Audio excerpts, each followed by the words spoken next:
Hello বন্ধুরা, করবী গাছের কাটিং থেকে কিভাবে চারা তৈরি করবেন। তো এখানে আমি কাটিং পাউডার নেব না।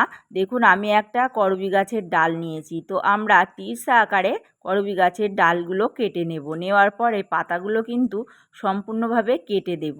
দিয়ে আমরা একটু স্যাপ ফাঙ্গিসাইড লাগিয়ে নেব।